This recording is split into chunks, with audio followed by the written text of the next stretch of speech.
আমি মুহিবুল্লাহ হুসাইনি ফুরফুরা দরবার শরীফ ছোট হুজুর পীর কেবলা রাহমাতুল্লাহ আলাইহির নিয়ে ছেলে নাতি মায়াপুর পীরনগরী হুজুর পীর কেবলা রাহমাতুল্লাহ আলাইহির ছেলে ছেলে পৌত্র হিসাবে আমার হরিপুরা দরবার শরীফের পক্ষ থেকে প্রত্যেককে আন্তরিক সালাম শুভেচ্ছা ভালোবাসা জ্ঞাপন করি।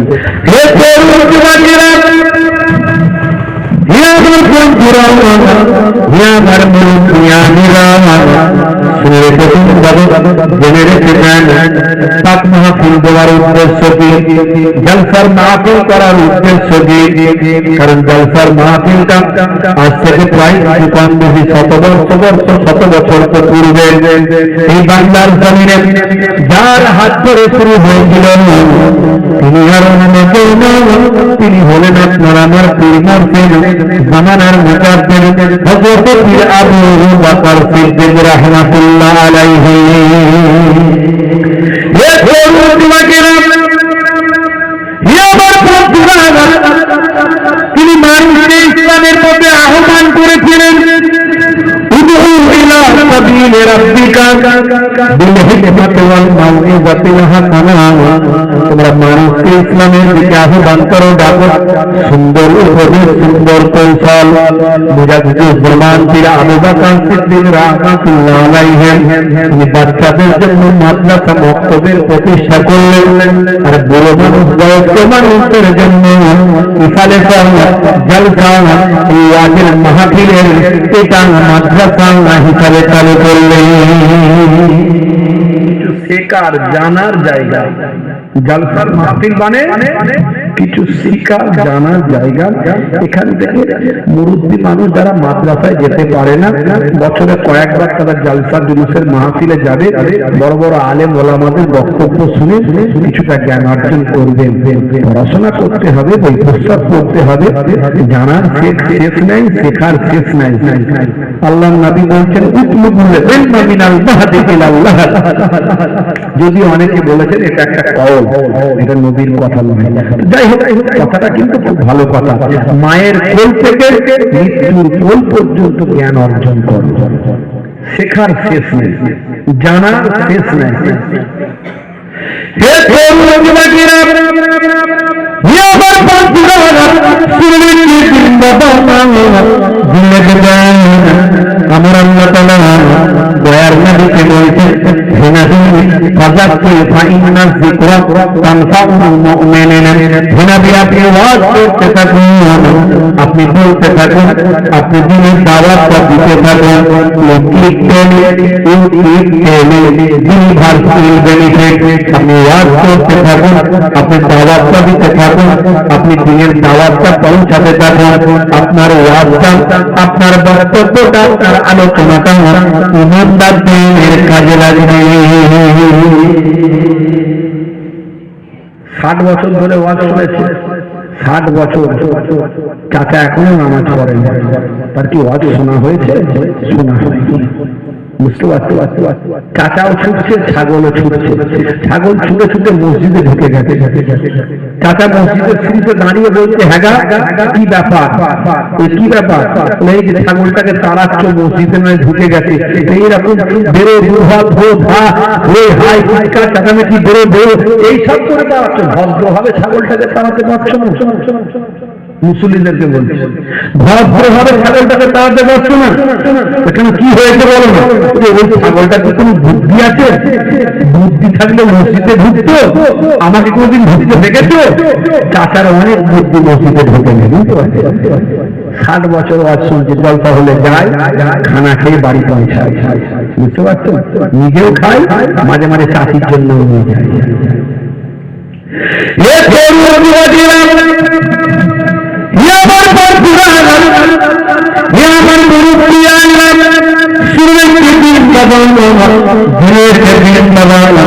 দুটো আলোচনা তাদের মাঝখানে করবো, দুটো আলোচনা আপনি মাঝখান থেকে নিয়ে বাড়ি পর্যন্ত যাবেন।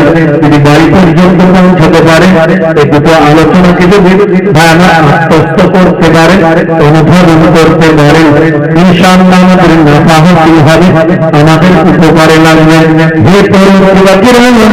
যে আমার বন্ধুরা, আমার আপনার আল্লাহ কোরআন মাজিদে জানিয়ে দেন সমস্ত নবীরা এই দুটো কথার আলোচনা করেছেন। আল্লাহ কোরআন মাজিদের মধ্যে বলেছেন, তোমরা আল্লাহর ইবাদত করো, ওয়ালা ইউশরিক বিল্লাহ, আল্লাহর সঙ্গে শিরক করো না। তার মানে একদিকে হলো ঈমান আর একদিকে হলো আমল। এই দুটো জিনিস ঈমানকে মজবুত রেখে আমলটা যদি করতে পারো, তোমার ইমানদার হয়ে যেতে যদি পারো, তুমি ইমানদার হয়ে যাও, আমলওয়ালা যদি হয়ে যাও।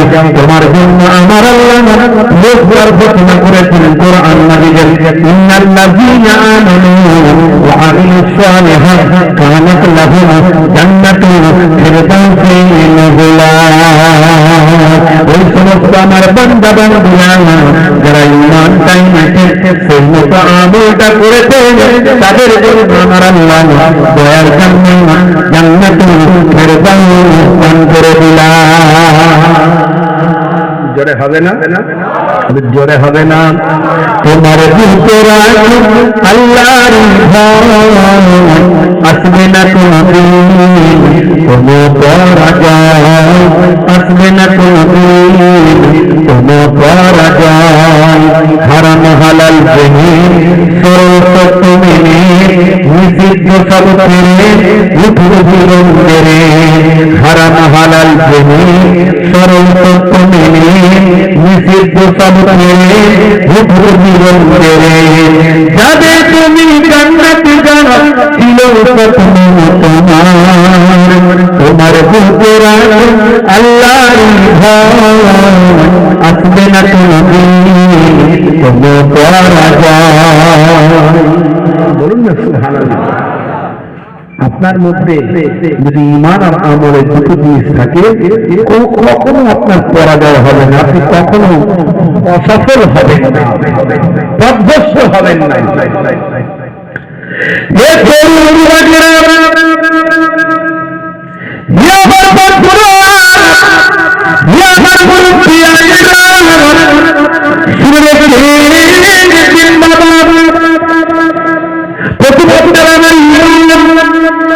ইমানের ব্যাখ্যা অনেক দিয়েছি, ইন্টারনেটে আছে। আজ বেশি ব্যাখ্যা দেব না, সময়টা কম, বেশি আলোচনা লম্বা নয়। ইমানের ব্যাখ্যা অনেক দেওয়ার চেষ্টা করেছি। মূল কথা হলো ইমান হলো বিশ্বাস। কি বিশ্বাস? আল্লাহর প্রতি যেমন বিশ্বাস রাখা দরকার তেমন বিশ্বাস। আল্লাহ হলেন এক, তার কোন শরীক নাই, সমতুল্য নাই, সমকক্ষ নাই, সমমর্যাদাপূর্ণ আর দ্বিতীয় কেউ নাই, সামান্য। আল্লাহর সঙ্গে কাউকে অংশী করা চলবে না, আল্লাহর সম্পর্কে ধারণা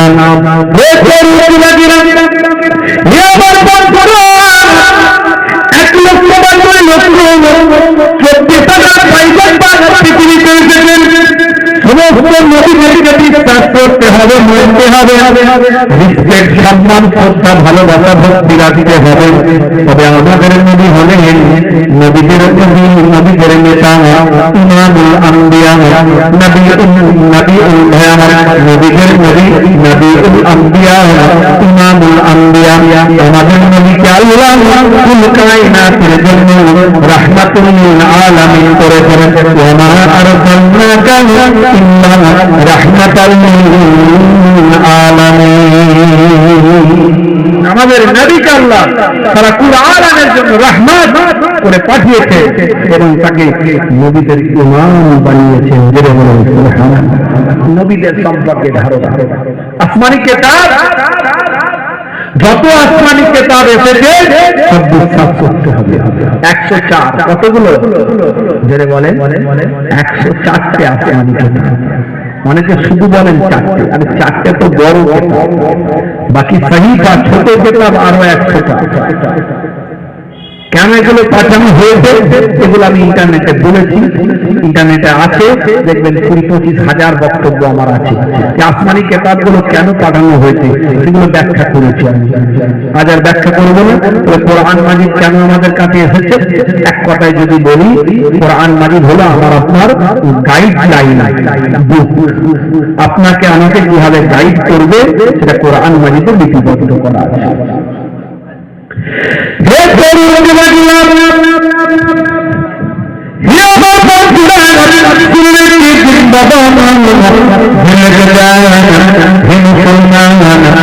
কোরআন লিপিবদ্ধ করেছেন, তার মধ্যে এক চুল কোথাও মিথ্যা নাই,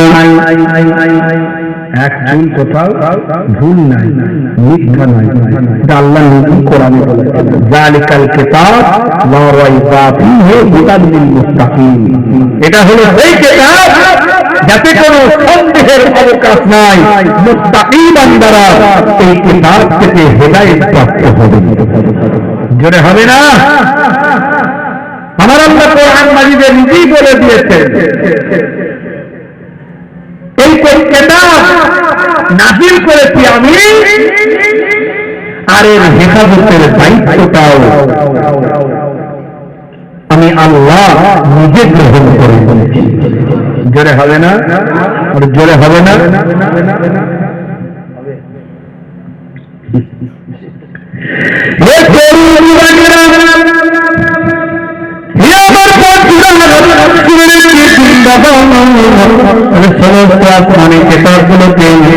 আমাকে আপনি গাইডলাইন হিসাবে আমার কোরআন মাজিদকে গ্রহণ করতে হবে, আসমানি সব কিতাবগুলোকে বিশ্বাস করতে হবে, মানতে হবে, কিন্তু আমরা গ্রহণ করব কোরআন মাজিদ। কারণ কোরআন মাজিদের যা লিপিবদ্ধ করা হয়েছে তা আগের আসমানি গ্রন্থে যেটা সঠিক ছিল সবটাই কোরআন মাজিদে আমার আল্লাহ প্রবেশ করিয়ে দিয়েছে। কারণ আগের আসমানি কিতাবগুলো মুখস্থ করার সিস্টেম ছিল না, আগের আসমানি কিতাবগুলোতে মুখস্থ করার সিস্টেম ছিল না। এই জন্য পণ্ডিতেরা কি করত, কিছু সেখানে প্লাস মাইনাস করে দিত নিজেদের সুবিধার্থে, নিজেদের সুবিধার্থে চেঞ্জ করে দিত। এই জন্য আল্লাহ রাব্বুল আলামিন কোরআন মাজিদ নাযিল করার পরে মুখস্থ করার অনুমতি দিলেন, দিয়ে বললেন মুখস্থ করার অনুমতি দেওয়া হলো। সেই কোরআন মাজিদ 1450 বছর ধরে হাফেজরা মুখস্থ করছে কি করে? যারা বলেন করছে না করেনি। আল্লাহ দেয়া নিয়ামত, আমাদের এক পাতা মুখস্থ থাকে না, আর হাফেজরা এত মোটা একটা কিতাব মুখস্থ করছে। জিন্দা কোরআন হাফেজ, তারা পরিপূর্ণ হাফেজ, তারা জিন্দা কোরআন। এই জন্যই বলা হয়েছে একজন হাফেজকে আল্লাহ কিয়ামতের দিনে দাঁড় করিয়ে বলবেন, তোমার পরিবার থেকে 10 জনের উপর যাদের উপর জাহান্নাম ওয়াজিব হয়ে গিয়েছিল তাদের সেই 10 জনের জন্য তুমি সুপারিশ করতে পারো। জাহান্নাম থেকে ঘুরিয়ে যাদের উপর জাহান্নাম ওয়াজিব হয়ে গিয়েছিল তোমারই খাতিরে আমি আল্লাহ সেই 10 জনকে জান্নাত দিয়ে দেব। অনেকজন বলেন না, একজন বলে এই হুজুররা, আলেমরা, হাফেজরা, মৌলানারা কারো সুপারিশ করতে পারবে না, আবার বলেন নবীও সুপারিশ করতে পারবে। বলুন নাউযুবিল্লাহ। আমার আল্লাহ যাতে রাজি সবাই তাতে রাজি, আর আমার আল্লাহ বলেন আমার নবী যাতে রাজি আমি তাতে রাজি। আমার নবীর সম্মান এত আল্লাহ দিয়েছেন, কাউসারের মালিক করেছেন ইন্না আতাইনাকাল কাউসার। আল্লাহ কোরআন মাজিদে বলেছেন, হে নবী আপনাকে আমি কাউসার দান করেছি, যে কাউসারের পানি ছাড়া আর কোন পানি থাকবে না, জান্নাতি একবার পান করলে আর কখনো পিপাসা লাগবে না। সেই নবীর মর্যাদা কত! এক শ্রেণীর মানুষ বেরিয়েছে, নবী আমাদের মতো মানুষ, নবী আমাদের বড় ভাই, হ্যাঁ নবী মারা গেছেন, শেষ হয়ে গেছে, নাউযুবিল্লাহ নাউযুবিল্লাহ। নবীদের দেশে মাটি খেতে পারে না, আমার নবী ডাইরেক্ট বলেছে ইন্নাল্লাহা হারামা আলাল আরশ আন তা'কুলা আজসাদাল আমবিয়া। নবীদের জিসম খাওয়া মাটির জন্য আল্লাহ হারাম করে দিয়েছেন। আর আমি ইন্তেকালের পরে আমাকে আল্লাহ ভালো রাখবেন, তোমাদের নেকির খাতা গুনার খাতা আমি রাসূলকে আল্লাহ দেখাবেন। জোরে বলেন সুবহানাল্লাহ। সুনান বাজ্জারের মধ্যে হাদিসটা এসেছে, ওয়াফাতি খায়রুল লাকুম তাওরাতু আলাইয়া আমালুকুম ওয়া রাআইতু মিন খায়রিন ফাহামিদুল্লাহ আলাইহি ওয়া রাআইতু মিন শাররিন ফাস্তাগফিরুল্লাহ লাকুম। তোমরা কি করছো, কেমন ভালো কাজ করছো, যখন তোমাদের ভালো কাজগুলো আমি দেখবো মদিনা রওজা মুবারক থেকে ফাহামিদুল্লাহ আলাইহি, আল্লাহর দরবারে হাম প্রশংসা করতে থাকবো। আর যদি দেখি তোমরা অন্যায় কাজ, পাপ কাজ, গুনার কাজ করেছো, ফাস্তাগফিরুল্লাহ লাকুম, তোমাদের জন্য আল্লাহর দরবারে ইস্তিগফার করতে থাকবো। দয়ার নবী মদিনার রওজা তো আমাদের ভুলেনি, অথচ আমরা নবীকে ভালোবাসতে পারলাম না। নবীর সুন্নাত আমাদের মধ্যে নাই, নবীর তরিকা আমাদের মধ্যে নাই। অনেকের মধ্যে আছে না নাই? হে গরুওয়ালা ইয়া বাবা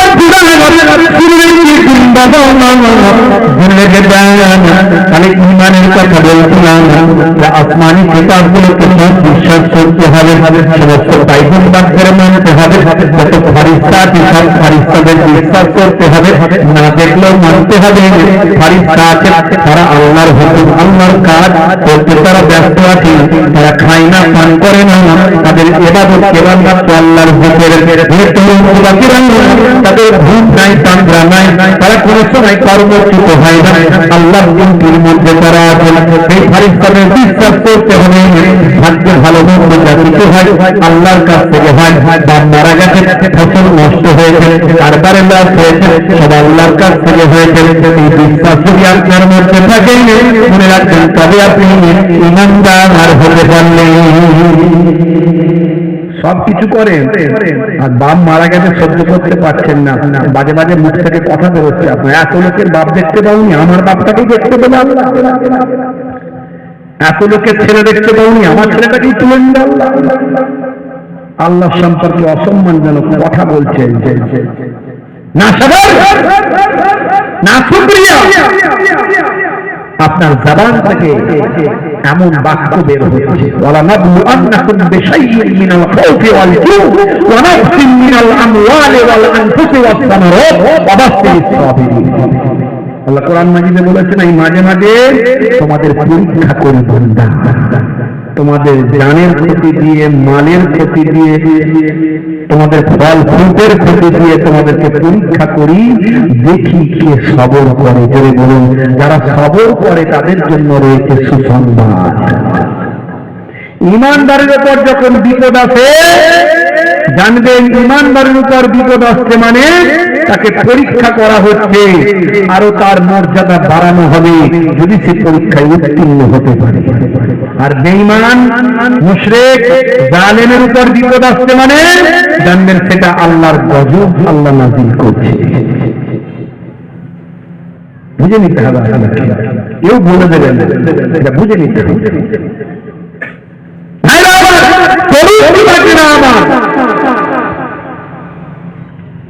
হাদিস পাক পড়লে পাওয়া যায় মানুষ যখন অত্যাচারী হয়ে যায়, জালিম হয়ে যায়, মাজলুমের দোয়া আল্লাহর আরশে কবুল হয়ে যায়। তিন শ্রেণীর ডাক আল্লাহর নবী বলেছেন তৎক্ষণাৎ কবুল হয়। দাওয়াতুল মাজলুমে, দাওয়াতুল মুসাফিরে, দাওয়াতুল ওয়ালিদি আলা ওয়ালিদিহি। তার মধ্যে একটা হলো মাজলুম, যার উপর অত্যাচার করা হয়েছে, যার উপর জুলুম করা হয়েছে, সেই ব্যক্তি যদি আল্লাহর কাছে দোয়া চায় আল্লাহর আরশে তৎক্ষণাৎ কবুল হয়ে যায়। পৃথিবীর কঠিন পরিস্থিতির মধ্যে আমরা আছি, আমাদের ঈমানের মজবুতি নিয়ে সত্যও আছে। আল্লাহর নবী তো বলেই দিয়েছেন, ইউসলিহুল রাজুলু মুমিনান ওয়া ইউমসি কাফিরান ওয়া ইউমসি মুমিনান ওয়া ইউসলিহু কাফিরান ইয়াবিউ দীনাহু বিআরদিন মিনাদ দুনিয়া। মানুষ সকালবেলা মুমিন থাকবে, সন্ধ্যাবেলা কাফির হয়ে যাবে, সন্ধ্যাবেলা মুমিন থাকবে, সকালবেলা কাফির হয়ে যাবে, দিনকে বিক্রি করে দেবে দুনিয়া।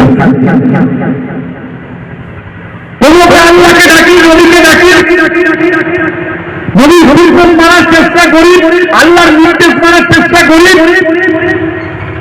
ঠিক মতো আমাদের ইমানের শক্তি নাই, ঠিক মতো আমল নাই, তারপরে যখন বিপদে পড়ি আল্লাহকে ডাকি, আল্লাহ আমাদের দোয়া কবুল করেন। কথা ঠিক না ভুল বলেন? পৃথিবীর বড় শক্তিশালী দেশ আমেরিকা যুক্তরাষ্ট্র, ভাই আমার, ওই জালেমদের কাজে লাগিয়ে মধ্যপ্রাচ্যের একটা দেশকে শেষ করে দিল, 50,000 মানুষকে শহীদ করে দিল। কত বাচ্চা, কত ফুলের মতো শিশু, কত বৃদ্ধ, কত বৃদ্ধা, কত পর্দানশীল আমার মা বোন, কত নামাজি, কত সুফিদার আল্লাহর নেক বান্দাদের উপর জুলুম করলো। তারা কান্না করে আল্লাহর কাছে দোয়া চাইল, আল্লাহ আমরা মজলুম, আমাদের দেখার কেউ নাই। আমার কওমের ভাই যাদের আল্লাহ শক্তি দিয়েছে তারা আমাদের কাছে আজকে নাই। আল্লাহ নবী বলেছিলেন ইমানদার সারা পৃথিবীর ইমানদার একটা বডির মতো, একটা শরীরের মতো। শরীরের কোন জায়গায় যদি কোনো আঘাত হয় সারা শরীর বুঝতে পারে। পৃথিবীর কোন ইমানদার যদি কষ্ট পায় সারা পৃথিবীর ইমানদার যেন তার পাশে এসে দাঁড়ায়। এটা আল্লাহর নবীর নির্দেশ, কিন্তু আমরা সেটা করি না। যাদের ক্ষমতা ছিল পৃথিবীর রাষ্ট্রপ্রধানদের, তারা দুটো হালকা বিবৃতি দিয়ে বক্তব্য দিয়ে তারা ফিনিশ, অথচ 50,000 মানুষকে ওই জালেমরা বলাবর্ষণ করে শহীদ করেছে আর নেতৃত্ব দিয়েছে এই পৃথিবীর দাদা। আর মজলুমেরা শুধু দোয়া চেয়েছে আর কেঁদেছে, আল্লাহ আমাদের এত মানুষকে মেরে দিচ্ছে, তুমি কি এখনো তাদের ছেড়ে দেবে? এখনো কি ছেড়ে দেবে? কেঁদেছে। আমাদের কিছু করার নেই, আমরা দোয়া চেয়েছি, কিন্তু আমাদের ইমানের শক্তি যদি ঠিকঠাক থাকতো, আমল যদি ঠিকঠাক থাকতো, এতদূর পর্যন্ত গড়াতো না। শেষ পর্যন্ত আল্লাহ দোয়া কবুল করলেন। আপনি দেখুন, আপনি তাকিয়ে দেখুন আমেরিকার বুকে কি হচ্ছে। জানেন খবর? জানেন ক্যালিফোর্নিয়া আমেরিকা যুক্তরাষ্ট্রের বিনোদন নগরী, যেখানে হলিউডের ফিল্ম স্টাররা থাকে, ভাই আমার, হাজার হাজার ঘর বাড়ি বিল্ডিং দাবানল এসেছে। দাবানল, যে দাবানল 4 দিন ধরে চলছে, 4 দিন ধরে আমেরিকা চলছে। এ পর্যন্ত কয়েকশো মানুষ মারা গেছে এবং হাজার হাজার মানুষ ঘর ছেড়ে পালাচ্ছে। তাদের বিল্ডিং, তাদের বাড়ি, তাদের ঘর, ভাই আমার, ওখানে যেমন একটা দেশকে ধ্বংস করেছে, এখানে নিজেরা ধ্বংস হয়ে যাচ্ছে। বলছে আগুন নেবানোর কোন রাস্তা নাই। কত পানি ক্রাইসিস হয়ে গেছে, হেলিকপ্টারে করে পানি নিয়ে এসে ছড়ানো হচ্ছে, কিন্তু পানি দিয়ে শেষ করা যাচ্ছে না। বলছে কিভাবে যে আগুন লাগলো, কোথা থেকে লাগলো? যাদের 100 বছরের অভিজ্ঞতা আছে, এইরকম অভিজ্ঞ লোকেদেরকে নিয়ে এসে সন্ধান করে উদ্ধার করা যায়নি। উদ্ধার করবে কি করে? এটা আল্লাহর গজব, মজলুমের দোয়া। আজকে আমেরিকার উপরে তুমি পৃথিবীর দাদা হয়ে নেতৃত্ব দিয়ে একটা দেশকে ধ্বংস করেছো, তোমাকেও ধ্বংস হতে হবে। আল্লাহর ফায়সালাটা কোনো ভাই আমার ছেড়ে দেবে না। আল্লাহ ছাড় দেন, ছাড়েন না। এখনো চলছে, আজও চলছে। আমরা যখন কথা বলছি আমেরিকা দাও দাও করে চলছে। খবর নেই, অনেকে খবর জানেন না। তাই দেখুন ভাইরা আমার, যুবকেরা আমার,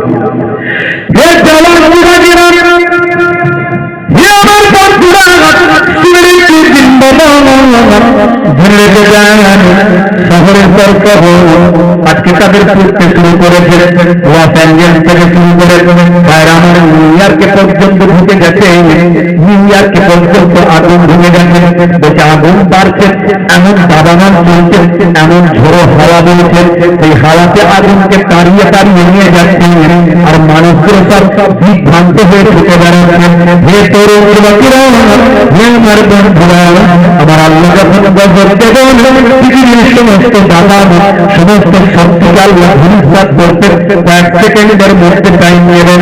বন্ধুরা এই জন্যই বলা হয় বাবা মানুষের উপর অত্যাচার করো না, কোন নিরীহ মানুষকে কষ্ট দিও না, কোন অবলা প্রাণীকে কষ্ট দিও না, কারোর উপর জুলুম করো না, কারোর উপর অত্যাচার করো না। ইসলামের নির্দেশ আপনি ইমানকে মজবুত করবেন, এটা আপনার ইমানের অংশ। ভাইরা আমার তরুণ যুবকেরা, ইমানের 70টারও বেশি শাখা আছে বাবা, তার মধ্যে একটা হলো কোন মানুষকে আপনি কষ্ট দিতে পারবেন না, কোন মানুষের উপর অত্যাচার করতে পারবেন না। আর ইমানের সর্বোচ্চ সবচেয়ে বড় ছোট্ট একটা শাখা, পোশাকের মধ্যে একটা ছোট্ট হলো রাস্তা থেকে কষ্টদায়ক বস্তু যদি দেখতে পান সেটা আপনি সরিয়ে দেবেন। দেখছেন ইসলামের সৌন্দর্য। আপনি যে একজন ইমানদার তার প্রমাণ হবে, রাস্তায় যাচ্ছেন পেরে কাঁচ ভাঙা পাথর পড়ে আছেন, আপনি দেখতে পেয়েছেন, কিন্তু পরবর্তী পথিকের পায়ে লাগতে পারে, আপনি সেটাকে সরিয়ে দেবেন যে আহারে আমি তো দেখতে পেয়েছি কোন একজন লোকের পায়ে ধরতে পারে। মুসলমান, হিন্দু, খ্রিস্টান ধর্ম খুঁজতে যাবেন না। কিছু মানুষ এখন সব জিনিসে ধর্ম খুঁজে। ইসলাম বলেছে ধর্ম খুঁজতে যাবে না, মানুষের কষ্ট হবে, আগে তুমি মানুষকে দেখবে। জোরে বলুন সুবহানাল্লাহ। এটাই ইসলামের সৌন্দর্য।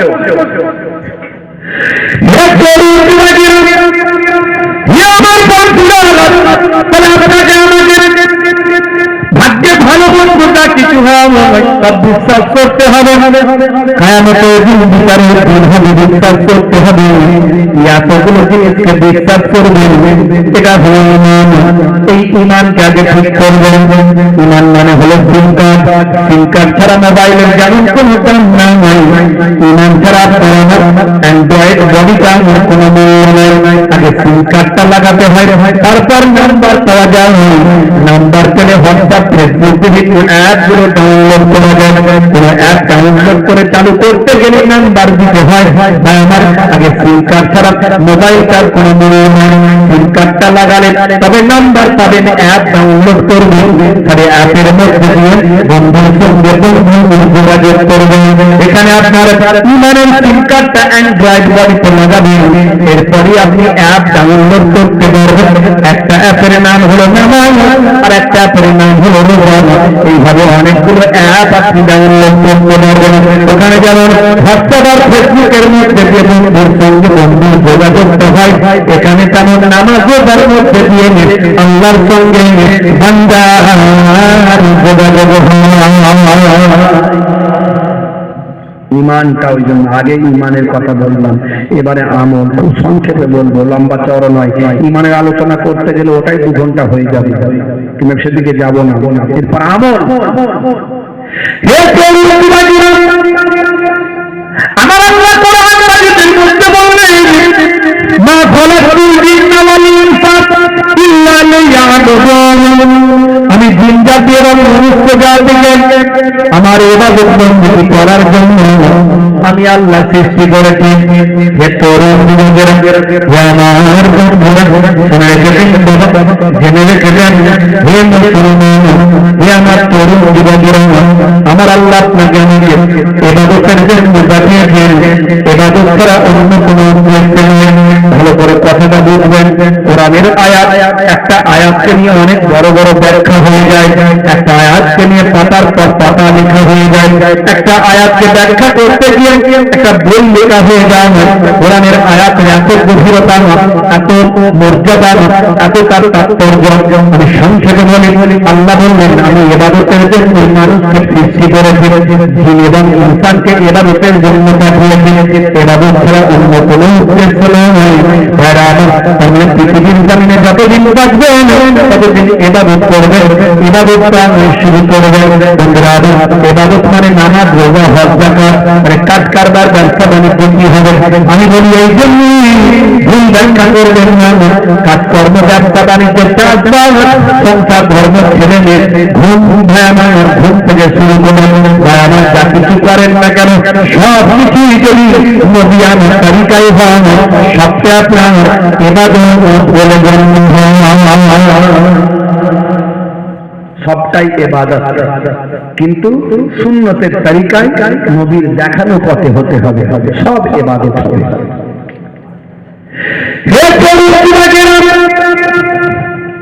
আজকে কোরআনের নির্দেশ, রাসূলের নির্দেশ সারা পৃথিবীতে আলোড়ন সৃষ্টি করেছে। হে যুবকেরা, হে আমার মুরব্বিয়ানেরা, শুনে রেখে দিন বাবা, জেনে রেখে দিন বাবা, আমি অনেক দেখানোর চেষ্টা করেছি। কোরআন মাজিদকে সামনে রেখে, হাদিস পাককে সামনে রেখে বিজ্ঞান বাস্তবতারও অনেক উদাহরণ দেওয়ার চেষ্টা করেছি। হে মুসলমান, আজকে বেশি উদাহরণ আমি দিতে যাব না, একটা উদাহরণ আপনাদের মাঝখানে আমি ভাইরা আমার তরুণ যুবকেরা, শুনে রেখে দিন, জেনে রেখে দিন, জম্মু কাশ্মীর হাইকোর্টে কোরআনের মাধ্যমে বিচার করা হয়েছে। অল্প কয়েকদিন আগে কারণে খবর সারা পৃথিবীতে আলোড়ন সৃষ্টি হয়েছে। হে তরুণ যুবকেরা, হে আমার বন্ধুরা, বিচারপতির নাম হল বিনোদ চ্যাটার্জি কৌর, আর বিচারটা যার বিরুদ্ধে তার নাম হল আব্দুল বাক্কার। আব্দুল বাক্কার সাধারণ কোন মানুষ নন, তিনি একজন সুফি দরবেশ দাড়িওয়ালা, একজন আল্লাহ বিচারপতি বলছেন, হে হাজী সাহেব, এটা 43 বছরের কেস, 43 বছরের কেস, কিসের মামলা? না ভাইয়ের বিরুদ্ধে মামলা করেছে বোন, ভাইয়ের বিরুদ্ধে মামলা করেছে বোন। 43 বছর আগেকার মামলা, জম্মু কাশ্মীর হাইকোর্টে বিচারটা উঠেছে। 43 বছর আগেকার মামলা উঠেছে, ভাইয়ের বিরুদ্ধে বোন মামলা করেছে। বিচারপতি বলছে, হে আব্দুল গাফফার সাহেব, হাজী সাহেব, আপনি তো একজন ধার্মিক মানুষ, নামাজি, দাড়িওয়ালা, কি ব্যাপার বলেন? সব ব্যাপারে ধর্ম মানলেন, আর নিজের বোনের পাওনা সম্পত্তিটা বোঝানোর ব্যাপারে ধর্ম মানলেন। আপনার কেসটা ফাইসালা দেওয়ার জন্য আপনি কি জানেন আমাকে কোরআন মাজিদ পড়তে হয়েছে? আমি কোরআন মাজিদ পড়লাম, পড়ে দেখলাম আপনার এই কেসটার বিষয়ে কোনো ফাইসালা দেওয়া হবে। হে আব্দুল গাফফার সাহেব, আপনি একজন হাজী সাহেব, একজন নামাজি, একজন দাড়িওয়ালা, আমি একজন হিন্দু বিচারপতি, আমার নাম হলো বিনোদ চ্যাটার্জি কৌর। আমি আপনার কেসটাকে ফাইসালা দেওয়ার জন্য আল্লাহর কোরআন মাজিদ বললাম। আমি অবাক হয়ে গেলাম, আল্লাহর কোরআনে আপনার এই বিচারের ফাইসালার কথা লেখা আছে। জোরে হবে না, জোরে হবে না বন্ধুরা? বিচারপতি কৌর তখন বলেছিলেন, হে আব্দুল গাফফার, আপনি সব ব্যাপারে ধর্ম মেনেছেন, আপনাকে দেখে বুঝতে পারছি আপনার মুখে নাই, আপনি নামাজি নিশ্চয়, আপনি একজন হাজী সাহেব করে জানতে পেরেছি, কিন্তু আপনি কি আল্লাহর কোরআন মানেন না? আপনার বোনের সম্পত্তি দেওয়ার বেলায় ধর্মের কথা কি মনে থাকে না? আল্লাহর কোরআন বলছেন, হে আব্দুল গাফফার, শুনে রেখে দেন, আমি কোরআন মাজিদ করে দেখলাম, সূরার নাম হলো সূরা নিসা, আয়াত নাম্বার হলো 11, 11 নম্বর আয়াতে আল্লাহ রাব্বুল আলামিন কি বলছেন? ইউসিকুমুল্লাহু ফি আওলাদিকুম লিয-যাকারি মিসলু হাযিল উনসায়াইন। আল্লাহ রাব্বুল আলামিন বলছেন, আমি পৃথিবীর সমস্ত আল্লাহর জন্য নির্দেশ দিয়েছি, তাদের সন্তান যেটা পাবেন, দুইজন কন্যার ডাবল করে সন্তান, অর্থাৎ একজন সন্তান যেটা পাবে তার ভাই আমার একজন সন্তান যেটা পাবে, কন্যা পাবে সন্তানের। তাহলে আপনি যেটা ডবল পেয়েছেন, আপনি যা পেয়েছেন, আপনার বোন পাবে অর্ধেক, তার বঞ্চিত করেছেন কেন? জোরে হবে না? আমাদের এখানে কেউ আমরা করি না, সব বোনের কন্যা ঠিক থাকে, ঠিক কথা ঠিক না? বলেন না? হ্যাঁ জানি, সব বোনের পাওনা ঠিকঠাক দিত নাকি? বোনকে ভালো করে দাওয়াত টাওয়াত করে নিয়েছে, বিরিয়ানি মুরগি মশলা খাইয়ে দাইয়ে দিয়ে বলে, কিন্তু তোমার বোন রে, কিন্তু তো শ্বশুর বাড়িতে পাবি, হ্যাঁ শ্বশুর বাড়িতে পাবি, কিছু টাকা পয়সা করে দিচ্ছি, তুই এসে আমার বাড়িতেই থাকবি, এখানে থাকবি, উঠবি, খাবি, সইটা সই করে বোনকে ভুল ভাল বুঝিয়ে দিয়ে মনের জায়গাটা আত্মসাৎ করে নেয় বেশিরভাগ ভাইরা। আপনাদের এখানে এরকম কেউ নাই, অন্যান্য জায়গায় আছে সব। কথা ঠিক না ভুল? রাগ করবেন না। আল্লাহর কোরআন অমান্য করছেন। আপনি নামাজি, আপনি সুফি সাহেব, দরবেশ সাহেব, 1450 বছর আগে আল্লাহর কোরআন কতটা নিখুঁত, যে সময় মানুষ চন্দ্রাযানও আবিষ্কার করেনি, অগ্নি 5 আবিষ্কার করেনি, ইন্টারনেটও ছিল না, ল্যাপটপও ছিল না, মোবাইলও ছিল না, 3G 4G 5G 6G কিছু ছিল না। যাযাবর পশুপালন করতো, এক জায়গায় থাকতো, চাষবাস যতদিন হলো, ঘাস ঘাস গাছ গাছ কাছারি যতদিন থাকলো সেখানে থাকলো, আবার অন্য জায়গায় চলে গেল।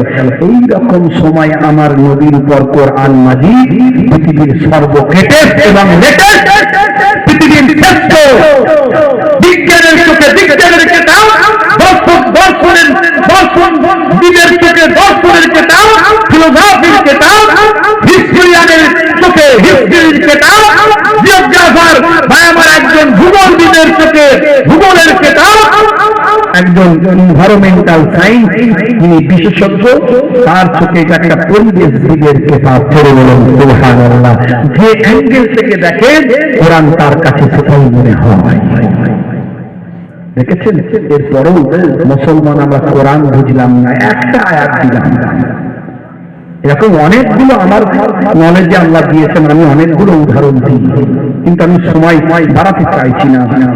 আপনি ভাবুন, একটু কল্পনা করুন, 1450 বছর আগে সম্পত্তি বন্টনের ভাগ আল্লাহ 1450 বছর আগে লিপিবদ্ধ করেছেন, যখন লোক কিছুই বুঝতো না, এসব পশুপালন করতো, কিসের সম্পত্তি থাকেই না, ঘর বাড়ি তো ঠিক মতো ছিল না, এখানে কিছুদিন থাকে আবার ওখানে কিছুদিন। যাযাবর সম্প্রদায়ের মানুষ ছিল, আরবের মানুষ বেশিরভাগ, কিছু মানুষ তারা সুসংগবদ্ধ কুরাইশরা ছিল, এরকম আরো কিছু ছিল, বাকি সব যাযাবর বেদুইন সম্প্রদায় বেশি।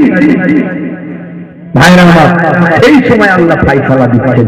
কোরআন সত্য, আল্লাহ সত্য, রাসূল সত্য, তাই কোরআনের কথা আজও বাস্তবে মিলে যায়। পৃথিবীর বিখ্যাত বিখ্যাত অথার পণ্ডিতেরা আজকে কোরআন মাজিদকে আলিঙ্গন করছে, গ্রহণ করছে। পৃথিবীর বিখ্যাত বিখ্যাত সেলিব্রিটি, নায়ক গায়ক, খেলোয়াড়, প্লেয়ার, তারা কোরআনের নির্দেশকে ফলো করছে। হাসিন আমলা নবীর সুন্নত ওয়ালা মানুষ একজন, জুনায়েদ জাফর, মঈন আলী খান, ইউসুফ ইউহানা, মিস্টার রকি, আসিফ খান, পৃথিবী বিখ্যাত বিখ্যাত ভাই আমার অমুকনি, মিস্টার বেই, মিস্টার জ্যাকি কোস্টা, মিস্টার ভাই আমার জোসেফ, ভাইরা আমার গ্যারি মিলার, জেনিফার, কত নাম বলবো আমি, কত নাম বলবো।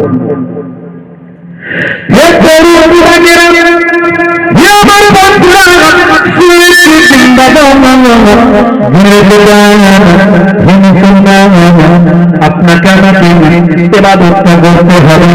নবী আনাকারীটা নবী কিভাবে খেয়েছেন, যখন নবী খেয়েছেন ভালো পরিচিত খাবার খেয়েছেন, পেটে পেটে খেয়েছেন, বিসমিল্লাহ দিয়ে শুরু করেছেন, আলহামদুলিল্লাহ দিয়ে শেষ করেছেন। ভাইয়ের নবী কিভাবে বাড়ি থেকে বেরিয়েছেন, ভাইয়ের নবী কিভাবে ঘুমিয়েছেন, ঘুমের সময় কি দোয়া করতে হবে, ডান দিকে কাত হয়ে ঘুমাতে হবে। বন্ধুরা আমার, নবী যখন আমার ইস্তেঞ্জা করতে বলেছেন, বসে পেশাব করতে বলেছেন, কি বলে ইস্তেঞ্জা করবেন, আমার দোয়াটা কি করবেন, বাথরুমে গেলে কি দোয়া করবেন। ভাইরা আমার, ভাই আমার তরুণ যুবকেরা কোন পদ্ধতিতে গোসলটা করবেন, গোসলটা কিভাবে করবেন, গোসলের ফরজ কয়টি, ওযুর ফরজ কয়টি, সব কিছু আপনাকে আমাকে জানতে হবে। স্ত্রীর সঙ্গে প্রেম আলাপ করবেন, মাঝে মাঝে ঘরটা নিজে হাতে ঝাড়ু দেবেন, মাঝে মাঝে ভাই আমার ছোট ভালো কাজগুলো স্ত্রীর সঙ্গে নিজে হাতে করবেন, স্ত্রীর সঙ্গে প্রেম আলাপ করবেন, স্ত্রীর সৌন্দর্যের প্রশংসা করবেন, স্ত্রীর হাতের খাবারের প্রশংসা করবেন, পিতামাতার পিতামাতার চেহারার দিকে তাকাবে। নবী বলেছেন পিতামাতার চেহারার দিকে শ্রদ্ধার দৃষ্টিতে যদি সন্তান তাকায়, এক একটা কবুল করার নফল হজের সওয়াব ওই সন্তান ছেলেমেয়ের নামাজ আমলে আল্লাহ লিখে দেন। এগুলো সব ইবাদত, এগুলো সব ইবাদত। কোন এতিম বাচ্চা যদি পাও তাকে খুশি করবে, খুশি। তার বাপ নাই তো বা তার মা নাই, সে সেই স্নেহ ভালোবাসা পায়নি যেটা আপনি পেয়েছেন, আমি পেয়েছি। তাই তাকে পেলে তুমি খুশি করবে, কিছু কিনে দেবে, কিছু গিফট দেবে। যদি সেটা না পারো, কিছুই দেওয়ার ক্ষমতা নাই, ভালোবেসে মাথায় একটু হাতটা বুলিয়ে দেবে। বয়ার নবী বলেছেন যতগুলো চুল তোমার হাতের তালুতে লেগেছে ততগুলো সব আল্লাহ তোমার নামাজ আমলে লিখে দিয়েছে। জোরে ভাইরা আমার, সব ইবাদত। হে পরিবারেরা, সবচেয়ে বড় ইবাদত হলো নামাজ। আফদালুল ইবাদাতিল ইবাদাতুস সালাত। ইন্নাস সালাতা তানহা আনিল ফাহশাই ওয়াল মুনকার। নামাজ তোমাকে ওয়াসিলা তাওয়াক্কুল থেকে দূরে সরিয়ে দেবে। সেই নামাজ ছেড়ে দেওয়া যাবে না। মুয়াজ্জিন যখন আযান দেবে হাইয়া আলাস সালাত, মুসলমানের ছেলে তখন তাড়াতাড়ি ওযু করবে, মসজিদে গিয়ে বলবে হে যুবক, একবার মসজিদে গিয়ে এবার তুমি হে জওয়ান যুবকেরা, মুয়াজ্জিন যখন আযান দেবে হাইয়া আলাস সালাত, মুসলমানের যুবক তখন মসজিদে গিয়ে ভয়ানক হয়ে যাবে। হে জওয়ান যুবকেরা, 12 মিনিট করে সময় দিয়ে 5 ওয়াক্তের নামাজ পড়তে 1 ঘন্টা সময় লাগে। 1 ঘন্টা যদি তুমি নামাজ দাও, 23 ঘন্টা সাকসেসফুল করার দায়িত্ব আমার আল্লাহ স্বয়ং দেবে। জোরে হবে না, জোরে হবে না। মুয়াজ্জিন এটা 5 বার করে 5 দুগুণে 10 বার বলছে। এই কথাটা 10 বার বলছে যে 1 ঘন্টা সময় দিলে 23 ঘন্টার দায়িত্ব আল্লাহ নিজে তোমার নেবে। কিন্তু আমরা সেটা শুনছি না, বুঝছি না, গ্রহণ করছি না। মুয়াজ্জিন 5 বার বলছে। কি বলছে? হাইয়া আলাস সালাত,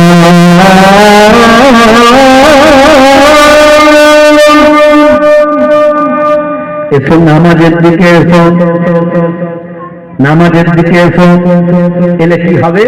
মুয়াজ্জিনকে আল্লাহ বলছে বলে দাও হাইয়া আলাস সালাত।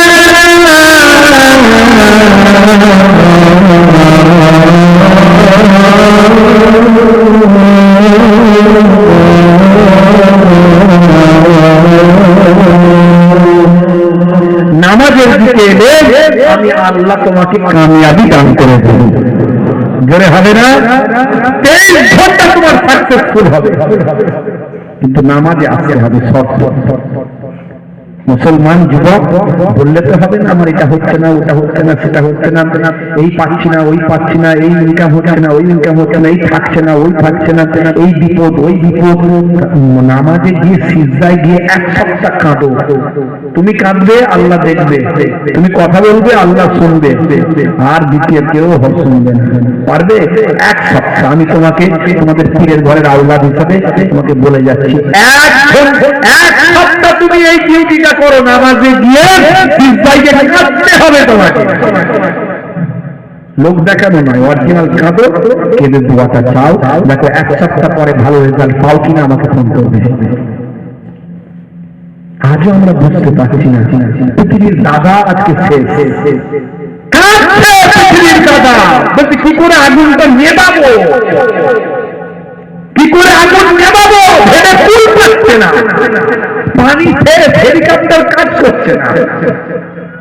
যত সময় যাচ্ছে তত ছড়াচ্ছে। লস অ্যাঞ্জেলস ধ্বংস হয়ে গেছে, হয়ে গিয়ে এখন নিউ ইয়র্কে ঢুকে গেছে। এখন আল্লাহ ওদের কি যে ভাগ্যে রেখেছে আল্লাহ জানে। কোন ক্ষমতা কাজে লাগবে না আল্লাহর কাছে। ফিরে আসুন আল্লাহর কাছে। একজন সহজ সরল মানুষ হয়ে যায়। অহমিকা তাকাব্বর মনের ভিতর রাখবেন না। নরমাল মানুষ হয়ে যান, সহজ সরল। আপনি যেই হন না কেন, আপনি নরমাল মানুষ হন, ইজ্জত আপনার বাড়িয়ে দেবেন কে? যে বলেন কে?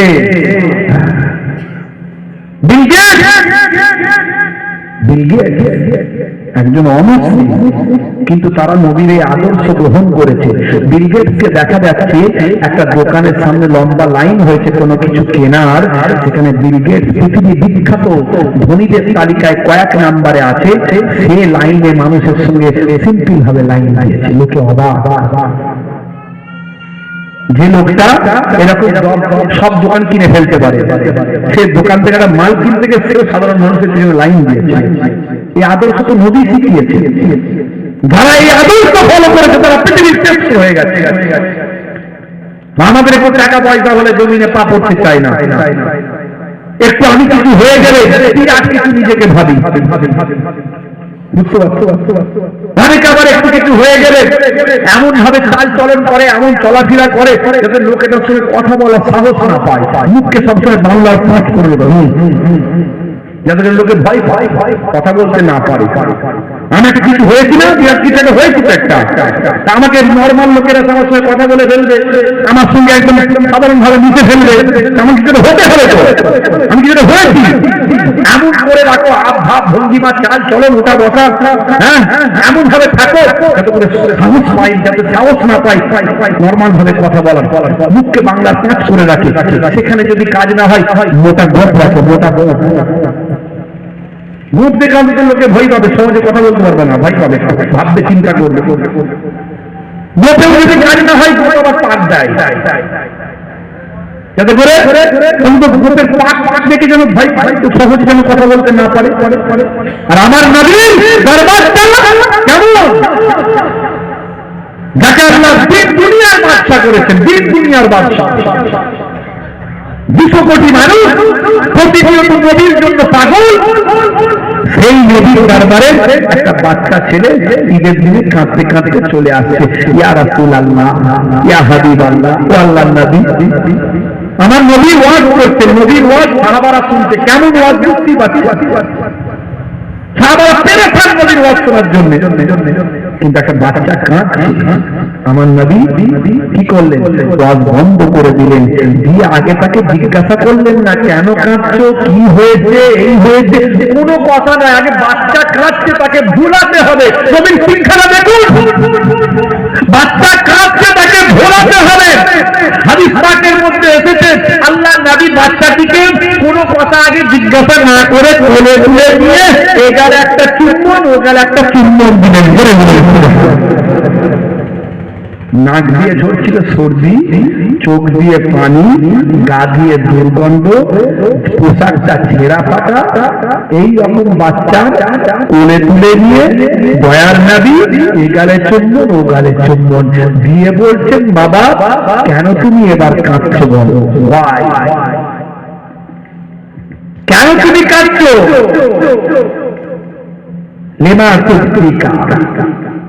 তখন সে বলছে, আল্লাহর নবী আমার ঈদের দিনে বাপ নাই, মা নাই, বড় কষ্ট হচ্ছে, সবাই কত আনন্দ করছে, আমি তো পারি না, তাই চিন্তা করলাম কার কাছে যাব। আমি বুঝলাম যে আপনার কাছেই চলে এলাম, কিন্তু মনটা বড় খারাপ করছে আমার, তাই কাছে কাছে আপনার কাছেই চলে এলাম। নবীর চোখ ভরা পানি, বুক ভরা বেদনা নিয়ে বললে, বাবা ছেলে কেঁদো না, এতিমের জ্বালা এতিম নবী বোঝে। আজ থেকে যদি আমি রাসূল তোমার বাপ হয়ে যাই আর মা আয়েশা যদি তোমার মা হয়ে যায়, তুমি কি খুশি? বাচ্চাটি বলেছিল, এর থেকে ভালো আর কথার কি হতে পারে, এর থেকে বড় তাকদীর আর কি হতে পারে, এর থেকে বড় কপাল আর কি হতে পারে। আল্লাহ নবী বললেন, শোনো ছেলে, আজ থেকে কাঁদবে না, আমি তোমার বাপ হয়ে গেলাম, মা আয়েশার কাছে চলো। আল্লাহ নবী বাচ্চাটিকে কোলে নিয়ে বিবি আয়েশার কাছে গিয়ে বলেন, বিবি আয়েশা দেখো ঈদের দিনে কাকে নিয়ে এসেছি। আল্লাহ নবী বলেন, বিবি আয়েশা শোনো, এই এতিম বাচ্চার বাপ ছিল না, মা ছিল না, আমি এর বাপ হয়েছি, তুমি কি এর মা হতে পারো? আম্মা জান আয়েশা বললেন, আপনি যার বাপ হয়েছেন আমি তার কেন মা হতে পারবো না, নিশ্চয়ই মা হতে পারি। সঙ্গে সঙ্গে আম্মা জান আয়েশা কোলে নিয়ে গেলে চুম্বন, ও গেলে চুম্বন দিলেন, নিয়ে চলে গেলেন, নিয়ে গিয়ে বলেন, বাবা ছেলে তোমাকে আমি পরিষ্কার পরিচ্ছন্ন করিয়ে দিয়ে দাঁড়াও, ভালো পোশাক পরিয়ে দিয়ে দাঁড়াও, দাঁড়াও, গোসল করিয়ে দিলেন, ভালো পোশাক পরিয়ে দিলেন, আতর খুশবু মাখিয়ে দিলেন, মাথা হাতিয়ে দিলেন, নতুন পোশাকে সজ্জিত করে দিলেন। দিয়ে বলে যাও।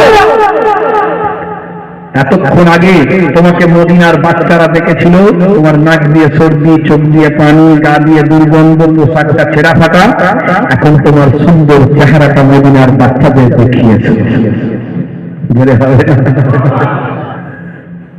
বাচ্চারা চলে গেল ময়দানে, যেখানে বাচ্চারা খেলছিল, আনন্দ করছিল। তারা দেখে অবাক, আরে কি ব্যাপার, নাক দিয়ে সর্দি, চোখ দিয়ে পানি, ছেঁড়া ফাটা পোশাক, কান্না মুখে কে হাসি ফোটালো?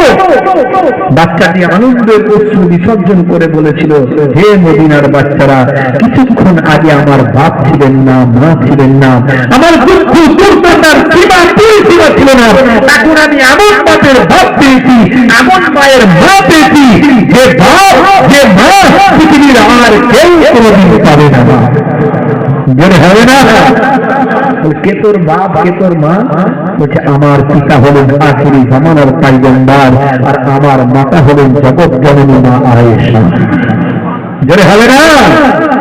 ভাইরা আমার, তুমি আখলাকটা চিন্তা করুন। সে আদর্শ কোথায় আমাদের? নামাজও করছি, চিটিং বাজিও করছি, দাঁড়িয়ে রেখেছি, ধাপ্পা বাজিও করছি। বাচ্চারা মসজিদে জুম্মার দিনে এলে তাকে চোখ দেখিয়ে ভয় পাইয়ে বাড়ি পাঠিয়ে দিচ্ছি, কেন ডিস্টার্ব করছে বলে। চায়ের দোকানে বসে বসে সারা দুনিয়ার লোক খারাপ, আমি একা ভালো। কোথায় আদর্শ?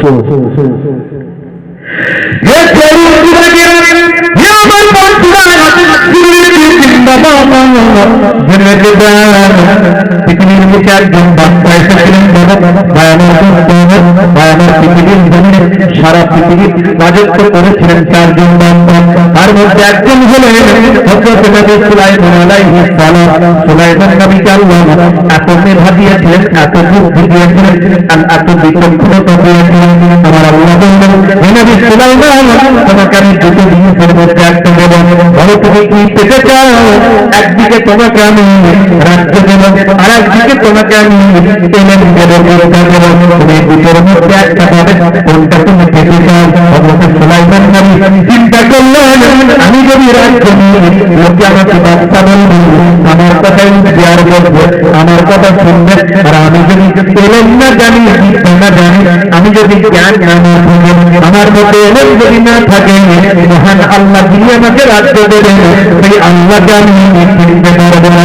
সুলাইমান নবী সেই সময় বলেছেন, মাহবুব, আমাকে রাজ্য দিতে হবে না, আমার রাজ্য লাগবে না, বাচ্চাই আমি নেব না, তার পরিবর্তে আপনি আমাকে এলেম দান করুন, এমন এলেম দান করুন যে এলেমের বিনিময়ে আমি আমার মাহবুব আপনাকে চিনতে পারবো। আমার আল্লাহর বড় পছন্দ হয়েছিল সুলাইমান নবীর কথা। আল্লাহ বলেন, যাও নবী সুলাইমান, আমি দুটোই দিলাম, দুটোই দিলাম, এত ভালো লেগেছে তোমার কথা, এমন বাদশাহী দিলাম তুমি সারা পৃথিবীতে বাদশাহী করবে। এই নাও, তোমাকে ঝুলন্ত উড়ন্ত সিংহাসন দিলাম, এই সিংহাসনে আরোহণ করে বাতাসের উপরে ঘুরে ঘুরে সারা পৃথিবী রাজত্ব করবে। তুমি সমস্ত পশু পাখি, জিন জিন্নাত, সব মানুষ যা কিছু আছে সবের উপর তোমার কথা চলবে। আর তোমাকে এমন আমি এলেম দিলাম, এক জায়গার মানুষ অন্য জায়গার মানুষের ভাষা বোঝে না, তুমি মানুষের ভাষা তো বুঝতেই পারবে, পশু পাখির ভাষাও বুঝতে পারবে, এমনকি ছোট ছোট কীট পতঙ্গের ভাষাও বুঝবে। যে যা ভাষায় কথা বলে সব তোমাকে আমি এলেম দিলাম। কোরআন মাজিদে একটা সূরা আছে, সূরা নামল। এই সূরা নামলের 18 নম্বর আয়াতে গেলে আপনি পাবেন, পিপীলিকা, সুলাইমান নবীর আগমন হচ্ছে, আসছে তার সৈন্যদের নিয়ে। পিপীলিকার বাদশা, পিপীলিকার সরদার তার সৈন্যদের, তার সঙ্গীদের বলছে, কি বলছে? ইয়া আইয়ুহান নাস উদখুলু মাসাকিনাকুম লা ইয়াহতিমান্নাকুম সুলাইমান ওয়া জুনুদুহু। হে পৃথিবীর দলেরা, তোমরা তোমাদের গর্তের ভিতর ঢুকে যাও, সুলাইমান নবী এবং তার সৈন্যরা আগমন করছে, তাড়াতাড়ি গর্তের ভিতর প্রবেশ করো। পৃথিবীর ভাষাও আল্লাহ সুলাইমান নবীকে বুঝিয়েছে। ছোট্টবেলায় সুলাইমান নবী, বুঝতে পারছেন, পিতা হলেন দাউদ নবী, তিনিও বাদশা ছিলেন। আর দাউদ নবীর কনিষ্ঠ পুত্র হলেন সুলাইমান নবী। ছোটবেলায় রাজ দরবারে থাকতে বাপও নবী, ছেলেও নবী। বুঝতে পারছেন? হে গরু দিবানিরা, হে আমার বন্ধুরা, শুনলে কি জিন্দাবাদ ভুলে গেলাম।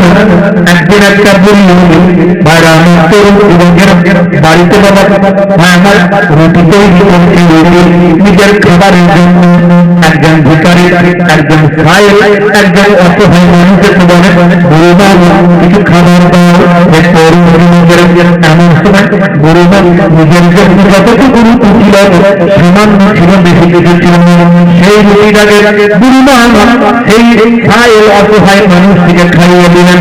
আরো খেতে চাও বাবা? বলে হ্যাঁ, দাঁড়াও আমি আটার ব্যবস্থা করি। গরিমা একটু আটা মাথায় করে দিয়ে নিয়ে আসতে অন্য জায়গা থেকে ওই সাহেব অসহায় মানুষকে রুটি নেবেন। এমন সময় রাস্তা দিয়ে যখন হেঁটে হেঁটে আসছেন, সেই সময় একটা উলঙ্গ ঝড় কোথা থেকে আসলো। গরিমার ঝুড়ি রয়ে গেল, গরিমার পাত্র রয়ে গেল। পাত্রের আটাটাকে উড়িয়ে আমার আল্লাহ কোথায় নিয়ে চলে গেল? গরিমা টের পেল না, বুঝতে পারল না। বুড়িমা সর্বনাশ, এটা কি করে হতে পারে? কি করবো এখন আমি? একজনকে খাওয়াবো, চিন্তা করছি কি করা যায়। যাই নবী নবী দাউদ আলাইহিস সালাম, তিনি পয়গম্বর, তিনি নবী, তার কাছে গিয়ে বিষয়টা জানাই। যেতে যেতে দেখা সুলাইমান নবী ছোট বয়স। এই বুড়িমা কোথায় যাবে? এই ব্যাপার বাবা, এই তো ভালো করেছে তুমি এসেছো, যাও আমার আব্বার কাছে যাও। আব্বা নবী, আবার আব্বা বাদশা। যাও গিয়ে বলো যে বাতাসের বিচার করতে হবে। আপনি তো নবী, বাতাস কেন এটা করলো, হাওয়া কেন এটা করলো, তার বিচার চাই। হে সুলাইমান নবীর কথা শুনে বুড়িমা গিয়েছিল বিষয়টা জানানোর জন্য, কিন্তু সুলাইমান নবীর কথা শুনে বুড়িমা এবার বিচার দেওয়া শুরু করে। অবশ্যই নবী দাউদ আলাইহিস সালামকে বলল, নবী দাউদ বিচার করতে হবে।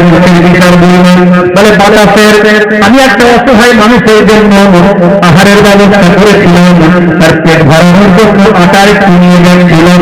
এমন সময় আমার মাথার পাত্র হয়ে গেল, আটা আমার বাতাস উড়িয়ে নিয়ে চলে গেল। আপনাকে বিচারটা করতে হবে। বলে না বুড়িমা, এই বিচারের কথা তোমাকে কে শিখিয়েছে ঠিক করে বলো। বিচারের কথা কে শিখিয়েছে ঠিক করে বলো।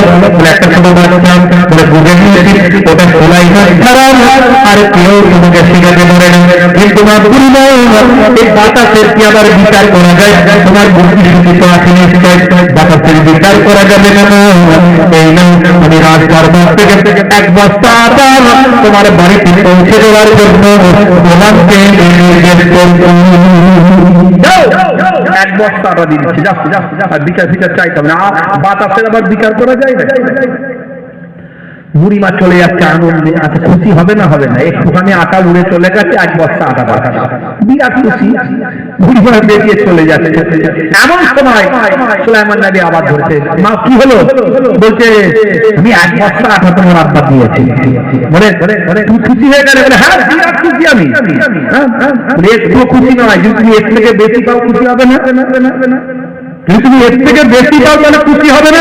এক বস্তা নেবে না অনেক নেবে? কোনটা নেবে বলো? তো অনেক পেলেছি আর অনেক নেবো না, অনেকটাই নেবো। তাহলে আব্বার কাছে গিয়ে বলো বাতাসের বিচার করতে।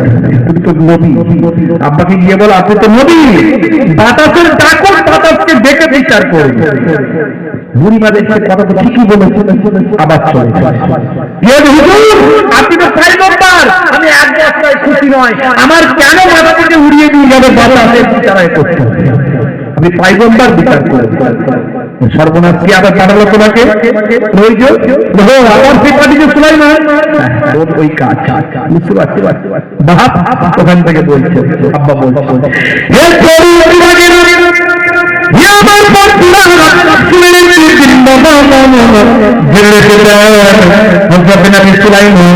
সেই সময় চিন্তায় করলেন বুড়িমা তো বছর আর আমার ছেলে তার পেছনে নিয়ে যাওয়া। আসল বিষয়টা তাহলে জানতেই হবে। আল্লাহ তারপরে জিজ্ঞাসা করলেন, আমার মা বুড়াল্লাহ এরকম কেন ঘটনা ঘটল? এমন সময় আমার আল্লাহ জানিয়ে দিলেন, হে মুসলমানের খিদা, দরিয়ার উপর দিয়ে একটা জাহাজ যাচ্ছিল। এই জাহাজে ছিল বণিকেরা, ব্যবসায়ীরা। এই ব্যবসায়ীরা ব্যবসা করে লাভবান হয়ে তারা জাহাজে করে যাচ্ছিল। এমন সময় মাছ দরিয়ায় তাদের জাহাজটা ক্ষুদ্র হয়ে যায়, ছোট হয়ে যায়, পানি সেখানে ঢুকতে থাকে। হর হর করে পানি যখন ঢুকতে থাকে, জাহাজের ইমানদার ব্যবসায়ীরা আল্লাহ, আমি আল্লাহর দরবারে তখন দোয়া চাইতে থাকে, আল্লাহ আমার আল্লাহ আমার আজকের এই মাছ দরিয়া থেকে যদি আমাদের বাঁচিয়ে দাও, আমাদের সমস্ত মূল সন্তান নবী দাউদের কদমে গিয়ে নিধন করে দেব। এই দোয়া যখন চেয়েছেন, দানের কথা যখন বলেছেন, সঙ্গে সঙ্গে আমি আল্লাহ বাতাসকে নির্দেশ করলাম, যাও যাও বাতাস, বুলমার মাথা থেকে আটাটাকে তুলে নিয়ে দিয়ে পানিতে চুবিয়ে ভূমির করে শক্ত করে ওই জাহাজের উপরে লাগিয়ে জাহাজের চিত্রটাকে তুমি বন্ধ করে নবী দাউদ নবী জানতে যখন পারলেন, বলেন, ও মা বুড়িমা, তোমার আবার অনেক কাজ হয়েছে। বলে, কি কাজ? বলে, একদল বণিককে আল্লাহ তোমার আটার ওসিলায় বাঁচিয়েছে, তারা অনেক সম্পদ নিয়ে আসছে, আমার দরবারে এখনই নিয়ে আসবে। দাঁড়াও, তুমি আরো মাল পেতে চাও? বলে, হ্যাঁ, তোমার অর্ধেকটা সেখান থেকে আমি তোমার জন্য দেবো, কারণ তোমার আটাটি তারা বেঁচেছে, সেখান থেকে যে সম্পদ নিয়ে তার অর্ধেকটা তুমি পেয়ে যাবে। বুড়িমার দিনে আট খুশি হয়ে গেল। নবী সুলাইমান আলাইহিস সালাম বুঝিয়ে দিলেন যে দানের পরিবর্তে আল্লাহ কত বরকত দেন। সেই নবী সুলাইমানকে আল্লাহ পরবর্তীকালে বাদশা বানিয়েছিলেন। বাদশা হাতের আংটি ছিল, আল্লাহ কুদরতি আংটি দিয়েছিলেন, যে আংটিতে সব কিছুকে তিনি কন্ট্রোল করতে পারতেন। আংটিটা রিমোটের মতো, রিমোট কন্ট্রোল আংটি, আল্লাহর মুজিজা সম্পন্ন কুদরতি আংটি। এই আংটিতে সবাই সুলাইমান নবীর কথা শুনতো। ভাইরা আমার,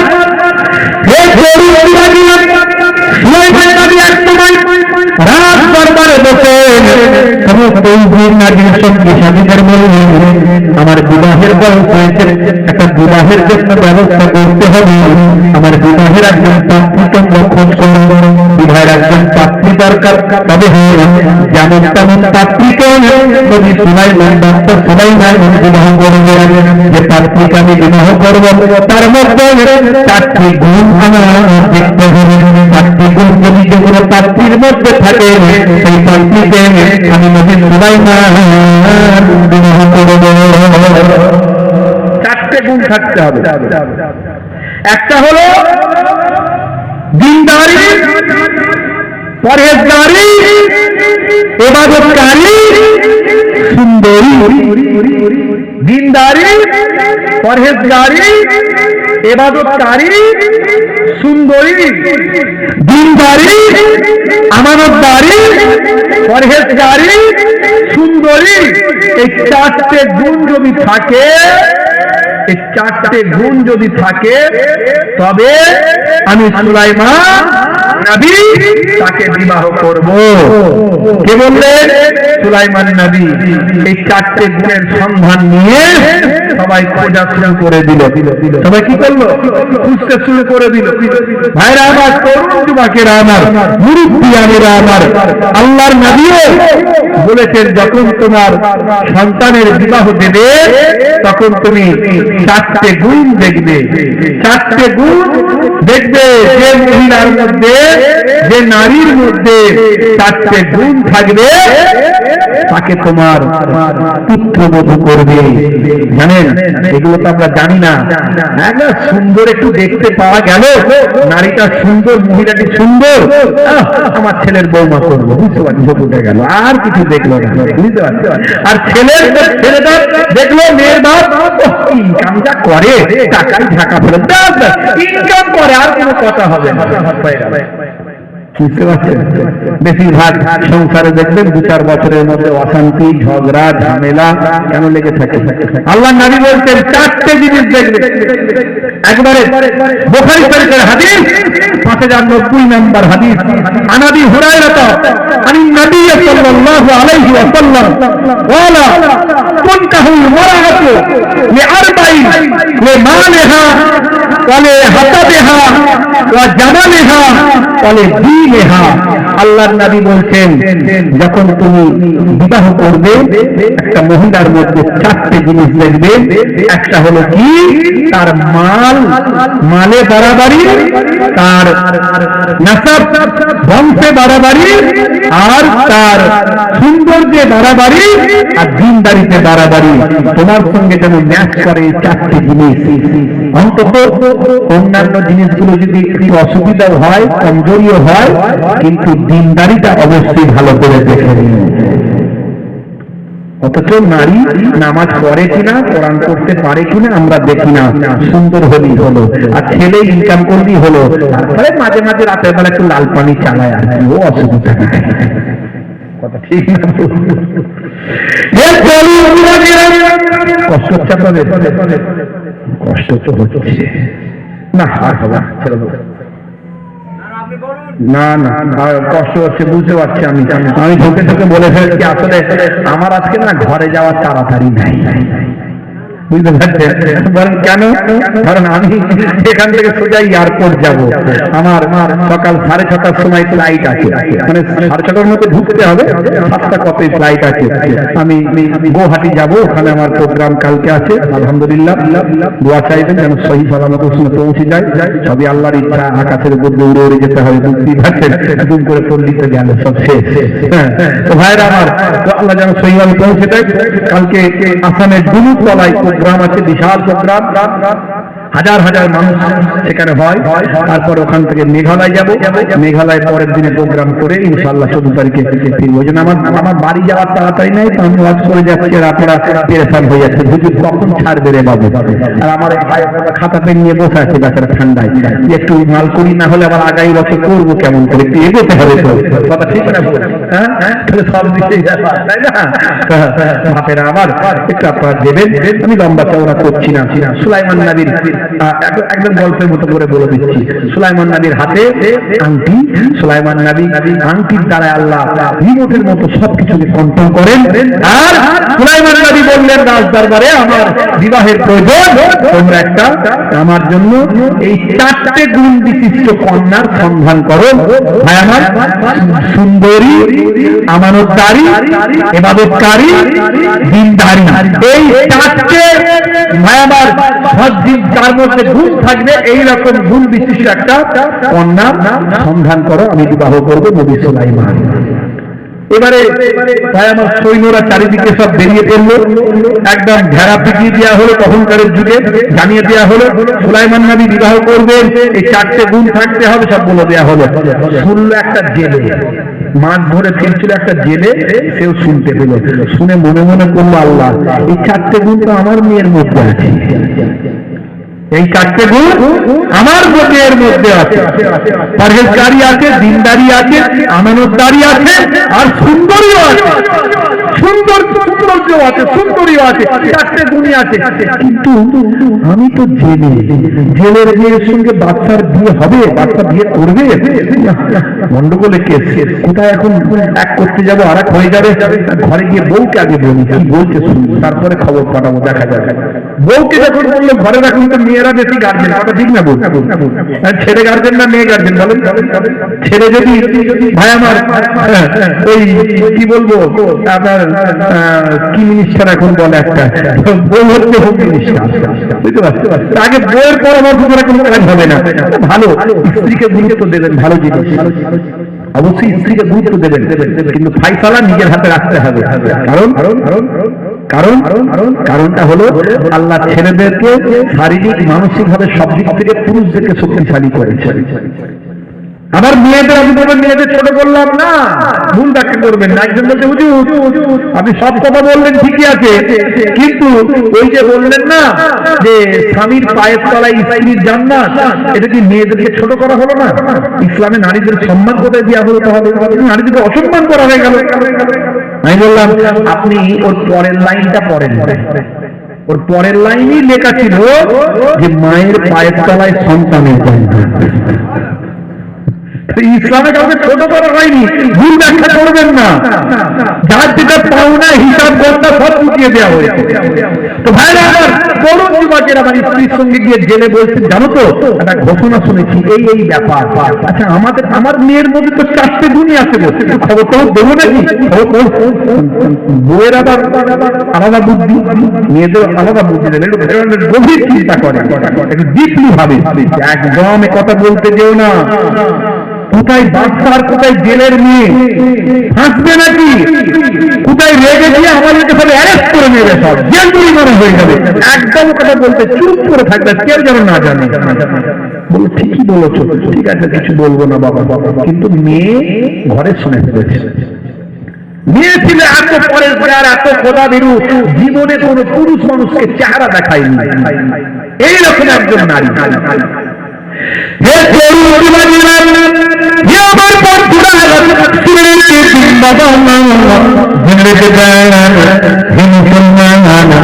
জেলের মেয়ে এতটা পরহেজগার ছিল, এতটা আল্লাহ ওলি, আল্লাহর নির্বন্ধ ছিল, নিজের চেহারা করে পুরুষকে কখনো দেখায়নি। ঘরের মধ্যে সব সময় থাকতো, আল্লাহর ইবাদতে মশগুল থাকতো। পরহেজগারি, দিনদারি, আমানতদারি তার মধ্যে ছিল শ্রেষ্ঠ। আল্লাহর দরবারে সিজদায় পড়ে গেল, নামাজের সিজদায় আল্লাহর দরবারে দোয়া চাইল। আল্লাহ সুলাইমান নবী যে 4টে গুণ একটা নারীর মধ্যে থেকে যায়, এই 4টে গুণ তুমি আমার মধ্যে দিয়েছো, আমি কি সুলাইমান নবীর স্ত্রী হতে পারি না? সুলাইমান নবীর বাদশাহীতে আমার কোন লোভ নাই, সুলাইমান নবীর সম্পত্তি আমার কোন লোভ নাই, আমি সুলাইমান নবীর স্ত্রী এই জন্য হতে চাই, কাল কিয়ামতের দিনে সুলাইমান নবীর বউ হিসাবে, স্ত্রী হিসাবে আল্লাহর দরবারে আমি উঠতে পারব। জোরে হবে না? মেয়ে কাঁদতে শুরু করে দোয়া চাইল, আল্লাহ আমাকে তুমি সুলাইমান নবীর স্ত্রী বানিয়ে দাও। যদি সেটা এই ধন দৌলত থাকার কারণে না হয়,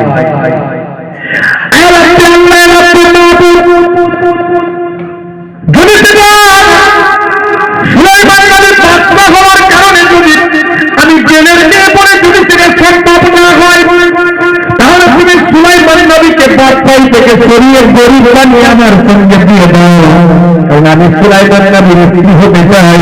কাল কিয়ামতের দিনে সুলাইমান নবীর স্ত্রী হিসেবে তোমার দরবারে উঠতে চাই। এমন সময় দেখতে পাওয়া যায় ওই কন্যার ভিতর থেকে একটা চিঠি লিখে গোপনে সুলাইমান নবীর কাছে পাঠিয়ে দেয়। সুলাইমান নবী কয়েকদিন পরে সিংহাসনে বসেছে। তাই উজির নাজির বাবা, কয়েকদিন তো সময় পেলে কন্যা খুঁজে পেয়েছো? সবাই মাথা লাগছে, হুজুর দুটো পাই তো 3 নাম্বার নাই, দুটো মিলেছে তো 3টে মেলেনি, 3টে মেলেছে 4টে মেলেনি, এই ছিল তো ওই ছিল, একটাও যেমন বলেছেন তেমন পাইনি। একজন বলে হুজুর একটা চিঠি এসেছে। বলে কি চিঠি? বলে হুজুর একটা মহিলা লিখেছে যে আমার মধ্যে 4টে গুণী আছে, আমি সুলাইমান নবীকে বিয়ে করতে চাই, কিন্তু আমি একটা জেলের কন্যা। হুজুর পাশের জন বলছে, হুজুর এই জেলের কন্যাকে আবার আপনি বিয়ে করে হতে পারে বাচ্চা আপনি? সবাই বলে না না, জেলের কন্যাকে বিয়ে করা যাবে না, আরো খুঁজতে হবে। সুলাইমান নবী কাগজটাকে নিয়ে ছিঁড়ে দিলেন, ওই লেখাটাকে ছিঁড়ে দিলেন, জেলের কন্যা। এই যে সুলাইমান নবী ছিঁড়ে দিলেন, আল্লাহ নারাজ হয়ে গেলেন, আল্লাহ অসন্তুষ্ট করে।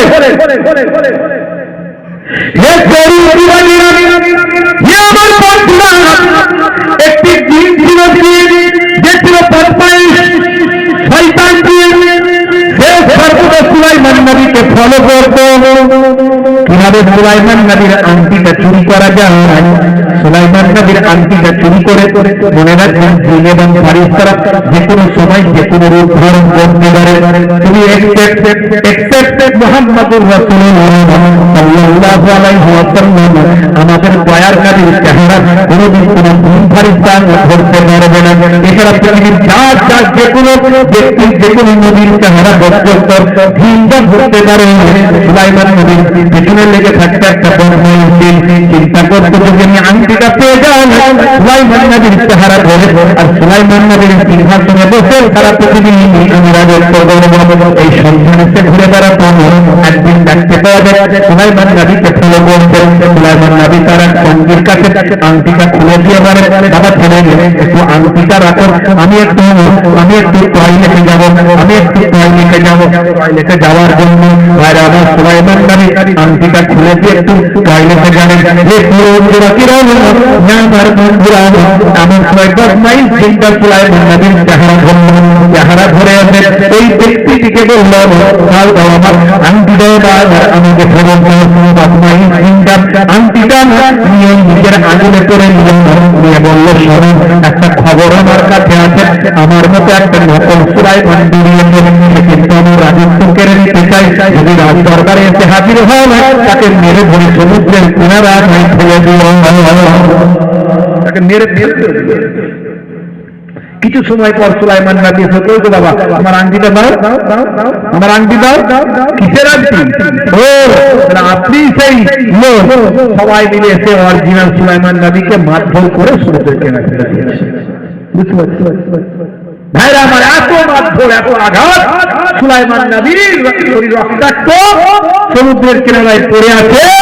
ভাই আমার, ওই জেলে ফিরে আসছে, ওই জেলে ফিরছে, দেখছে একটা সুন্দর চেহারার মানুষ, যুবক। ভাই আমার রক্তাক্ত অবস্থায় পড়ে আছে, পানি টানি ফিরে পেয়েছে, শরীরটা উঠে বসেছে। কে বাবা, কোথায় বাড়ি, সব ভুলে গেছে, কিছু মনে নাই, কিচ্ছু মনে নাই। শরীরটা একটু সুস্থ হতে ধরে ধরে বাড়িতে নিয়ে এসেছে। বাড়িতে নিয়ে এসে ট্রিটমেন্ট করে পরের দিন জিজ্ঞাসা করে, বাড়ি কোথায়, কে তুমি, নাম কি, কিচ্ছু মনে নাই, সব ভুলে গেছে।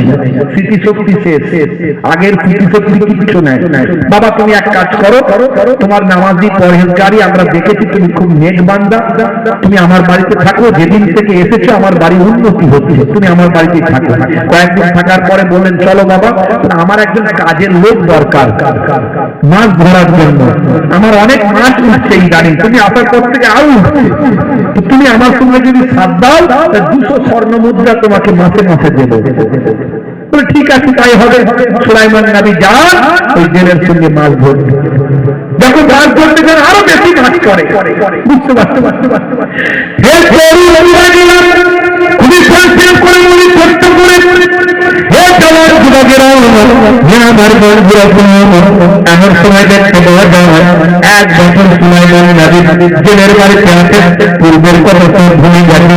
1 বছর পর এমন সময় আমার বস্তু জেলের এবং জেলের স্ত্রী চিন্তা করল, আমার মেয়েটার তো একটা বিবাহের ব্যবস্থা করতে হবে।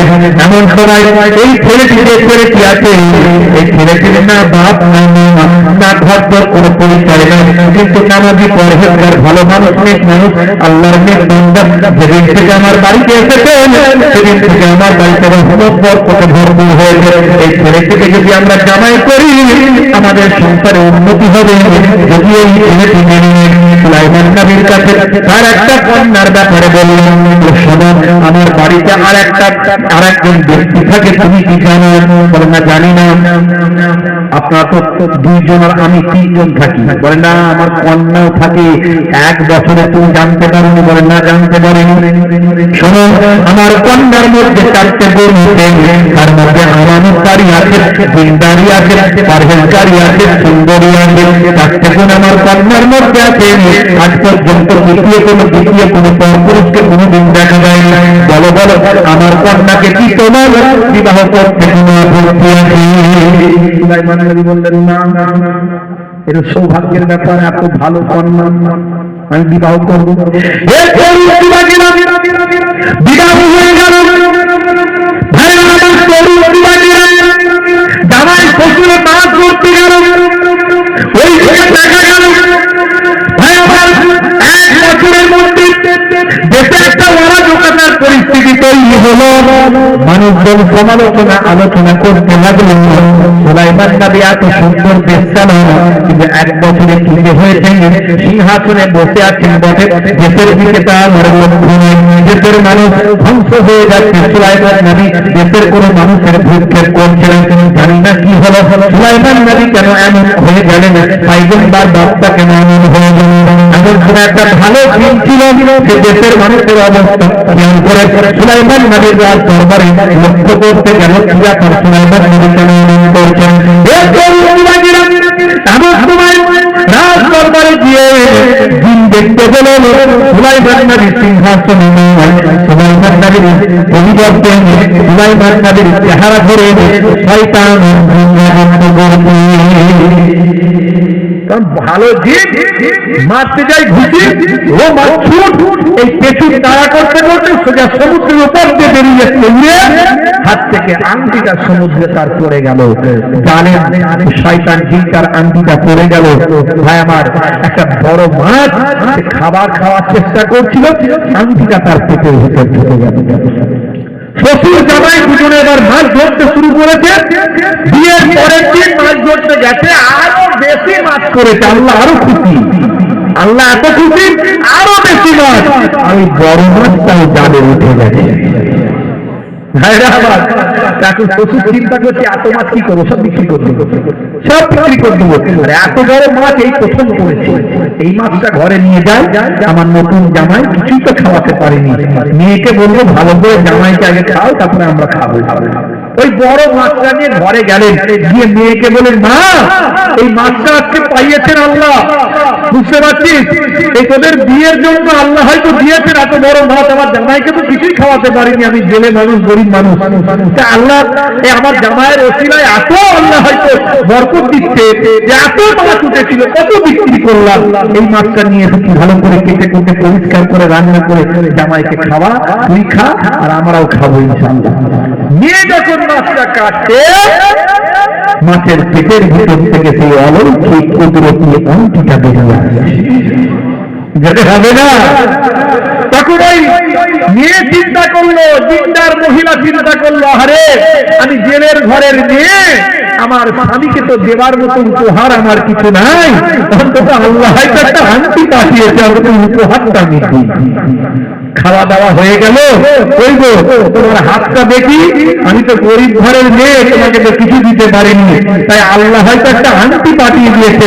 এমন আংটি আমি জীবনে কোনোদিন দেখিনি, এত সুন্দর অলৌকিক আংটি মাছের পেট থেকে পেয়েছি। হাতটা দেখি তোমার, বলে হাতটা দেখে যেই আঙুলে পরিয়ে দিয়েছে, সুলাইমান নবীর সব সুন্দর হয়েছে, সব ফিরে চলে এসেছে। বলে হবে না?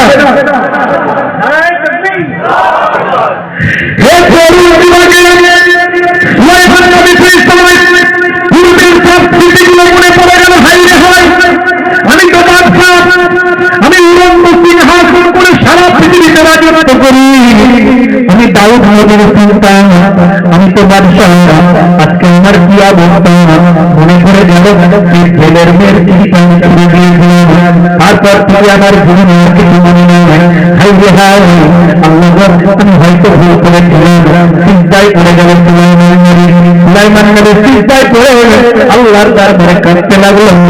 আমাদের বিসর্জন করল,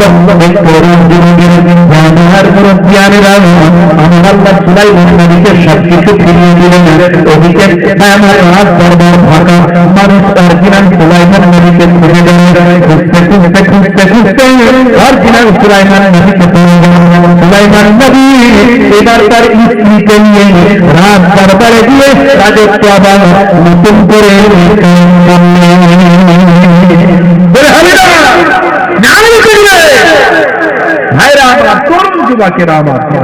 আমার ওয়াজের এটা উদ্দেশ্য ছিল, এই ঘটনাটা এই জন্যই বললাম, আমাকে আপনাকে নবী আনা তরিকায় চলতে হবে। সামান্য অহমিকা বোধ নবীদের ক্ষেত্রে আল্লাহ ছাড়েন, নবীদের ক্ষেত্রে তার উপর রহমত আছে, বরকত আছে, কিন্তু আল্লাহ শাস্তি দিয়েছেন। মুসা কালিমুল্লাহ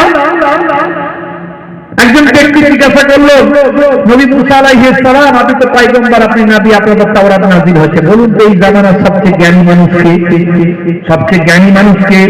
মুসা নবী দেখলেন, আমি নবী, আমি পয়গম্বর, আমার উপর তাওরাত এসেছে, আমি আল্লাহর সঙ্গে কথা বলি, তা আমার থেকে জ্ঞানী কে হবে? তখন তিনি একটু এর সঙ্গে বললেন, আরে বাবা, আমি তো সবচেয়ে জ্ঞানী ব্যক্তি।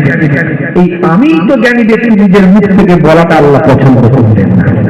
আল্লাহ বলেন, হে নবী মুসা, তুমি নিজেকে সবচেয়ে বড় জ্ঞানী বলেছো, যাও মাজমুআতুল বাহরাইন, দুই সমুদ্রের মিলনস্থান, দুই সমুদ্রের মিলনস্থান, সেখানে গিয়ে একজন বুজুর্গ বান্দাকে আমার পাবে, তোমার থেকেও তার জ্ঞান বেশি, তার কাছে গিয়ে ইলম অর্জন করো। জোরে হবে না? সুলাইমান নবী, মুসা নবী, অনেক ঘটনা, লম্বা অনেক ঘটনা বলছি না আমি, কিভাবে গ্যারেন্টি করলেন না করলেন শেষ করছি আমি এক্ষুনি। তো মুসা নবী সেইভাবে গিয়ে সেখানে যখন পৌঁছালেন, গিয়ে যে বুজুর্গ বান্দাকে পেলেন, তিনি আর অন্য কেউ নন, তিনি হলেন হযরত খিজির আলাইহিস সালাম। বুঝতে পারছেন? কয়েকদিন থেকে কিছুদিন থেকে হুজুরের কাছে শিক্ষা লাভ করেছিলেন নবী সুলাইমান আলাইহিস সালাম। বুঝতে পারলেন আল্লাহ তাকে কি জ্ঞান দিয়েছেন। মুসলমান, আমিত্বকে নষ্ট করে দিন, অহমিকাবোধকে ধ্বংস করুন, আত্মশুদ্ধি করুন, অন্যের বিচার না করে নিজের বিচার করুন, গীবত চগলখড়ি পরনিন্দা থেকে দূরে থাকুন। এই হুজুর এই করেছে, ওই হুজুর এই করেছে, এই হুজুর গালি দিয়েছে, ওই হুজুর অমুক বলেছে, এ খারাপ নয়, ও ভালো, ও মন্দ নয়, ও অমুক। আপনি যে এত কথা চায়ের দোকানে বাজারে বললেন, আপনিও তো গীবতকারীদের অন্তর্ভুক্ত হয়ে গেলেন। কি কি করছে না করছে তার কবরে সেই জবাব দেবে, আপনার কবরে আপনি দেবেন। আমাকে আপনাকে গীবত থেকে চগলখড়ি এগুলো থেকে দূরে থাকতে হবে, এগুলো আমরা থেকে দূরে থাকতে হবে। যে কাজের দ্বারা ইসলামের বিরুদ্ধে যায়, যে কাজের দ্বারা কোরআন হাদিসের বিরুদ্ধে যায়, নবীর তরিকার বিরুদ্ধে যায়, সে কাজটা আমি করবো না। চেষ্টা করবো, আদম সন্তান মাত্রই তো গুনাহগার, কিন্তু গুনাহগারদের মধ্যে ওরা উত্তম যারা নিজেদের গুনার কথা চিন্তা করে আল্লাহর দরবারে ক্ষমা প্রার্থনা করে, তারা হলো গুনাহগারদের মধ্যে আদম সন্তানের মধ্যে ভালো। জোরে বলে সুবহানাল্লাহ। আল্লাহ রাব্বুল আলামিন আমাদের 5 ওয়াক্ত নামাজি বানিয়ে দেন। বলুন আল্লাহুম্মা আমিন, বলুন আল্লাহুম্মা আমিন। আর একটা সুন্নত বলবো, অনেক সুন্নত বলেছি, সুন্নত গুলোর মধ্যে সবচেয়ে বড় সুন্নত হলো মুখের দাড়ি। 1 লক্ষ বা 2 লক্ষ 34,000 পয়গম্বরের সুন্নত। বুঝতে পারছেন? এখন তো নেতা মন্ত্রী, খেলোয়াড়, player, Virat Kohli, Harbhajan Singh, Lionel Messi বা আবার নায়ক গায়ক, নেতা মন্ত্রী মুখের দাড়ি রাখছে, ফ্যাশন দাড়ি, দেখতে সুন্দর। দাড়ি হচ্ছে মুখের সৌন্দর্য। বুঝতে পারছেন? আর অনেকে বলে বড় দাড়ি রাখলে লোকে চাচা বলে। চাচা বলে তুমি ভাইকে বলবো, অসুবিধা নাই। ঠিক আছে, তোমার ইমানের শক্তি অত বেশি নাই, হজম করতে পারছো না, সহ্য করতে পারছো না। যখন ইমানের শক্তি বেড়ে যাবে তখন বড় দাড়ি, সুন্নতি দাড়ি রাখবে। এখন তুমি ছোট দাড়ি রাখো, না রাখার থেকে তো ভালো, শান্তি নির্ভরতার নাতি। তবে হ্যাঁ, মুখের সৌন্দর্য মনে করে নয়, নবীর সুন্নত মনে করে রাখো। আজ থেকে আজকাল মারা যাবে, কবরে দেওয়ার পরে মুনকার নাকির ফেরেশতা যখন বলবে দেখতে পাবে তোমার মুখে দাড়ির দেখা, হতে পারে ওই দাড়িটাই হয় নাজাতের দাঁড়িয়া। নবীর সুন্নত মনে করে মুখের দাড়িটা ছোট হলেও রাখো বাবা, না রাখার থেকে ভালো। 70 বছর 60 বছর বয়স হয়ে গেলে দাড়ি চাচ্ছ চাচা, কবে কখন চলে যাবে কেন ঠিক নাই, দাড়ি সারা কবরে চলে যাবে গো। কবরে কোনো সুন্নত দেখা যাবে না, মুখের দাড়িটাই দেখা যাবে। ডান দিকে কাত হয়ে ঘুমানো সুন্নত, বসে পানি পান করা সুন্নত, খেতে বসে খাওয়া সুন্নত, স্ত্রীর সঙ্গে প্রেমালাপ করা সুন্নত, পিতা মাতার চেহারার দিকে তাকানো সুন্নত, এত সুন্নত। কিন্তু কবরে এগুলো কোনটা দেখা যাবে? দেখা যাবে না। দেখা যাবে একটা, সেটা মুখের দাড়ি। এই দুটো জিনিস নিয়ে বাড়ি যান, 70 থেকে 90% অপরাধ অন্যায় আপনার কাছ থেকে সরে চলে যাবে। আপনি নেক মানুষ হয়ে যাবেন। আপনি মারা যাওয়ার পরে ফারিস্তারা আপনাকে ওয়েলকাম জানাবে, আপনার রূহটাকে ইন্দিরের মাকামে নিয়ে যাওয়া হবে। আর আপনি যদি নেক মানুষ হয়ে যান, মাটিতে জিসিম আপনার খেতে পারবে না। ज़मीन मैली नहीं होती, ज़मन मेला नहीं होता, ज़मीन मैली नहीं होती, ज़मन मेला नहीं होता, मोहम्मद के गुलामों का कफन मेला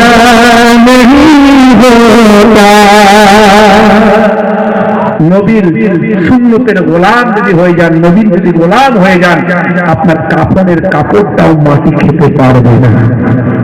ইন্নাল্লাহা হারামা আলাল আরদ আন তাকুলা আজসাদাল আম্বিয়া, নবীদের জিসিম তো খেতে পারবে না, নবী হাদিসের মধ্যে বলেছেন শহীদরা মরে মুর্দানোর মরে জিন্দা, আল্লাহর কোরআনে বলেছেন।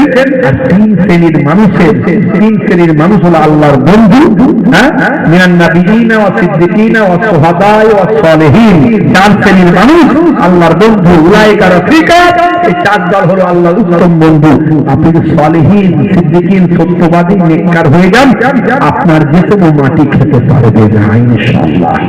ভাইরা আমার, যাই হোক দোয়া রাখবেন, একটুখানি দান করেন। বাপ এই যে দেখলেন তো বুড়িমার আটা, সামান্য আটা উড়িয়ে নিয়ে চলে গেল আর বিশাল অনেক সম্পদ পেয়ে গেল জাহাজের